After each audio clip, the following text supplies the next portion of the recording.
Good morning students, myself Dr. Harshita Rathore, assistant professor psychology.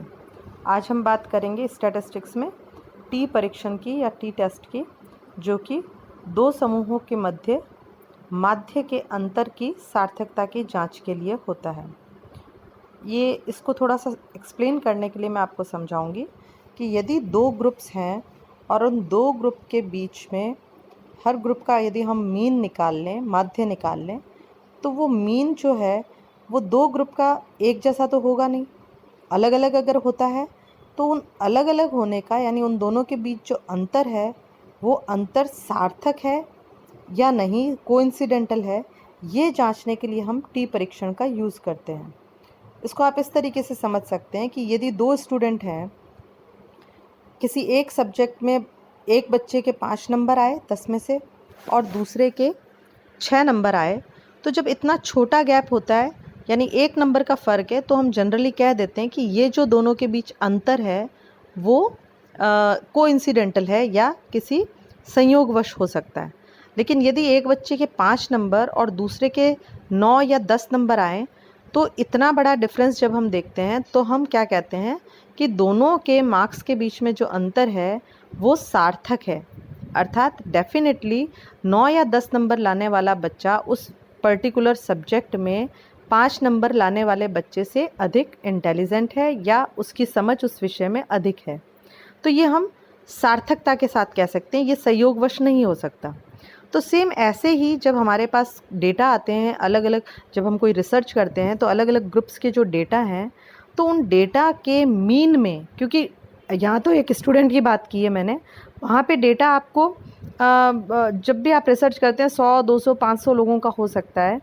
तो एक अगर 500 का ग्रुप है और दूसरा 500 लोगों का ग्रुप है, तो उस ग्रुप में जो डेटा कलेक्शन करके जो एवरेज आया है यानी माध्य जो आया है दोनों ग्रुप का, उनमें जो डिफरेंस होता है वो डिफरेंस कोइंसिडेंटल है या वास्तविक है यानी सार्थक है, ये जांचने के लिए टी परीक्षण का यूज़ किया जाता है। तो मेरे ख्याल से अब आप समझ चुके होंगे कि टी परीक्षण कहाँ काम में लेते हैं। टी परीक्षण लगाने के लिए दो आवश्यक जो शर्तें हैं वो है, पहला तो आपके जो आंकड़े आपने लिए हैं वो प्रसामान्य वितरण यानी नॉर्मल डिस्ट्रीब्यूशन ऑफ पॉपुलेशन में से होने चाहिए, यानी आपकी जो पॉपुलेशन है वो नॉर्मली डिस्ट्रीब्यूटेड होनी चाहिए।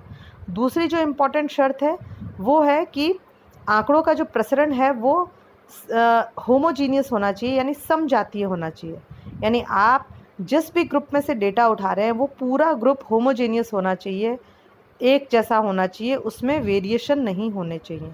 तो ये दो इम्पॉर्टेंट चीज़ें हैं जिनके शर्त लगाते हुए हम टी टेस्ट किया जाता है। ये सिर्फ आपको नॉलेज के लिए है। अब आप टी टेस्ट में जो आपके क्वेश्चन आएगा वो जनरली आपको इसके कैलकुलेशन पर आएगा। तो हम यहाँ बात करेंगे कि टी परीक्षण का या टी टेस्ट का फॉर्मूला क्या है। तो जिस तरह आप यहाँ देख रहे हैं कि टी परीक्षण का फॉर्मूला यहाँ पे आपको देखिए दिख रहा होगा। टी परीक्षण में ये देखिए आपको फॉर्मूला यहाँ दिखाई दे रहा होगा, ये टी टेस्ट का फॉर्मूला है।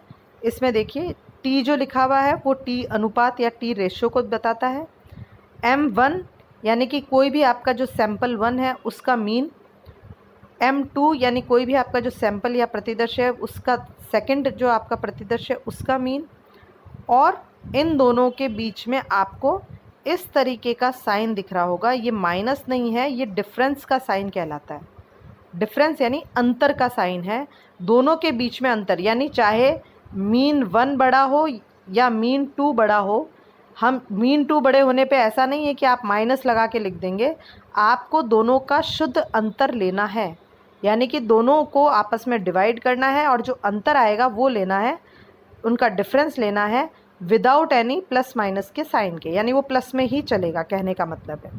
तो इस तरीके से आप यहाँ पे देख सकते हैं कि ये जो टी परीक्षण है इसका क्या हुआ सूत्र, मीन 1 माइनस नहीं बोलेंगे, mean 1 difference mean 2 upon SED।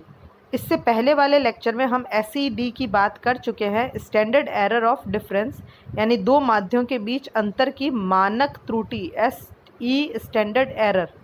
तो इन दोनों की दो माध्ययों के बीच में स्टैंडर्ड एरर जो है वो यहाँ पे SED को डिनोट करता है। तो इस तरीके से ये इसका सूत्र हो गया।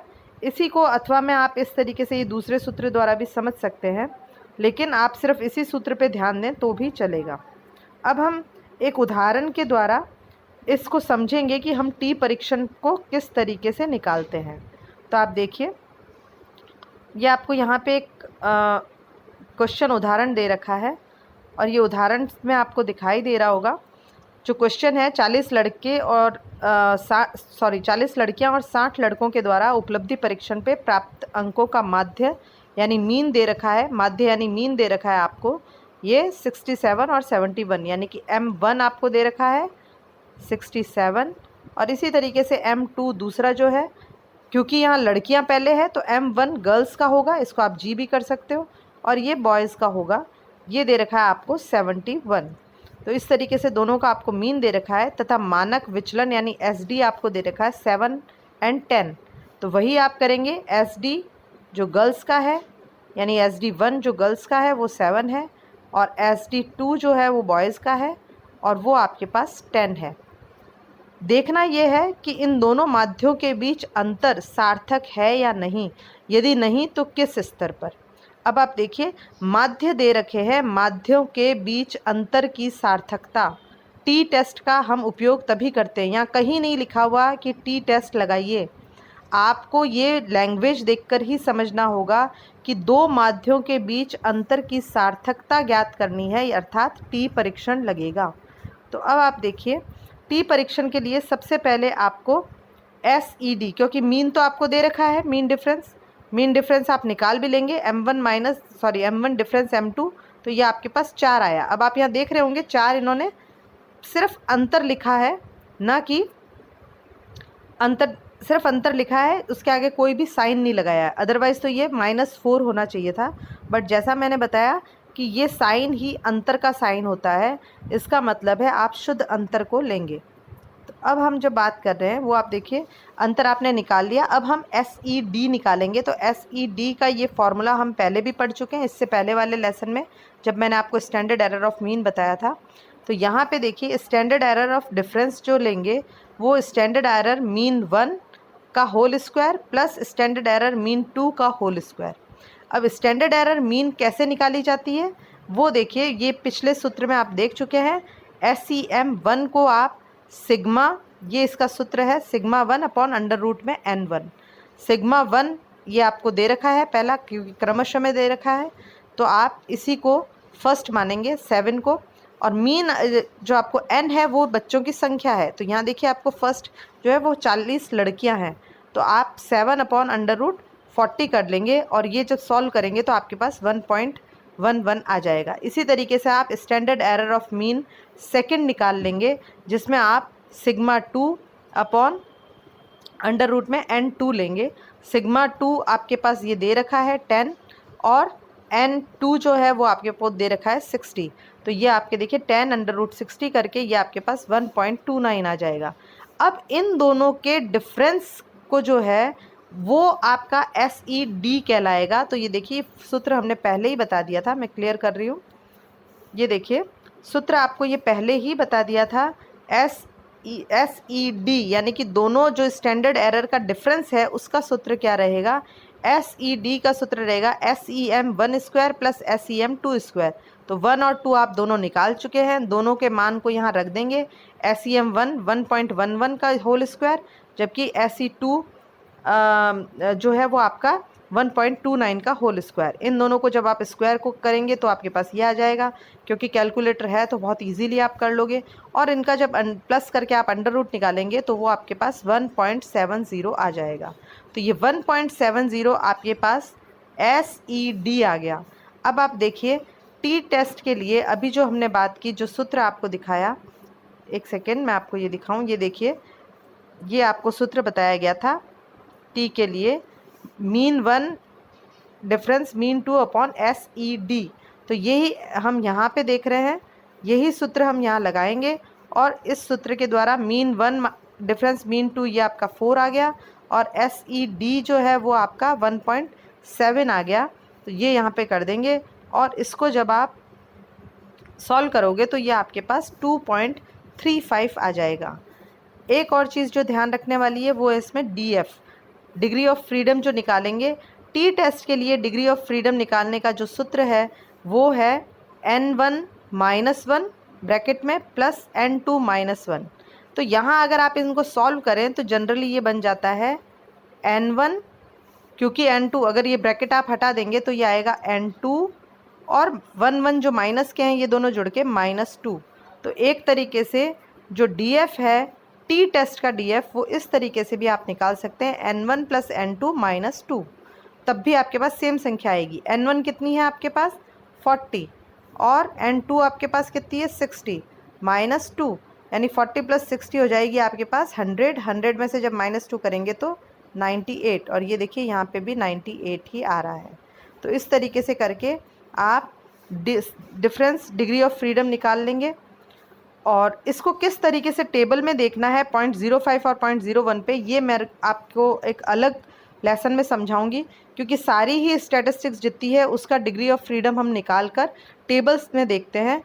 तो मैं अलग से आपको टेबल्स दिखाऊंगी और उसके साथ उनको समझाऊंगी। तो इसको आप अभी यहीं छोड़ दीजिए। आप सिर्फ ये ध्यान रखिए कि आपका टी किस तरीके से निकालना है वो आप इस तरीके से निकाल लेंगे। तो ये टी का सूत्र हो गया। अब इसी को ये क्योंकि हमारे पास जो था ये अनग्रुप्ड डेटा के लिए था, आपको इसमें ऑटोमेटिकली n दे रखा है, आपको मीन दे रखा था और आपको SD दे रखा था, ये सब दे रखे थे। तो आपको सिर्फ SED को कैलकुलेट करना पड़ा और आपने t निकाल लिया। अब हम बात करेंगे जब आपको अनग्रुप्ड डेटा दिया जाता है, जब आपको जो डेटा आपको x की तरह दिया जाता है उसके ऊपर हम किस तरीके से निकालेंगे। तो ये देखिए, ये हमारा सेकंड एग्जाम्पल है। आई थिंक इसको हम कल लें तो आपको ज़्यादा अच्छे से समझ आएगा। आज आप इससे संबंधित जो भी कोई आपकी क्वेरीज़ हो, इस तरीके से जो ग्रुप्ड डेटा है जो अभी बात की मैंने, असंबंधित या स्वतंत्र माध्य जो है उनसे संबंधित कोई भी आपका क्वेरीज़ हो तो इस पर आप बात कर सकते हैं। अदरवाइज़ ये हम इस तरीके से डायरेक्ट आंसर निकाल सकते हैं। वेरी शॉर्ट नहीं, लेकिन जो शॉर्ट क्वेश्चंस हैं उनमें ये क्वेश्चन आ सकता है, या कई बार आपको एक ही क्वेश्चन के जो बड़े लॉन्ग क्वेश्चंस होते हैं उनमें 1-2 पार्ट कर दिए जाते हैं, तो उन पार्ट्स में से इस पर क्वेश्चन आ सकता है। इससे आगे का जो है वो हम नेक्स्ट लेक्चर में लेंगे।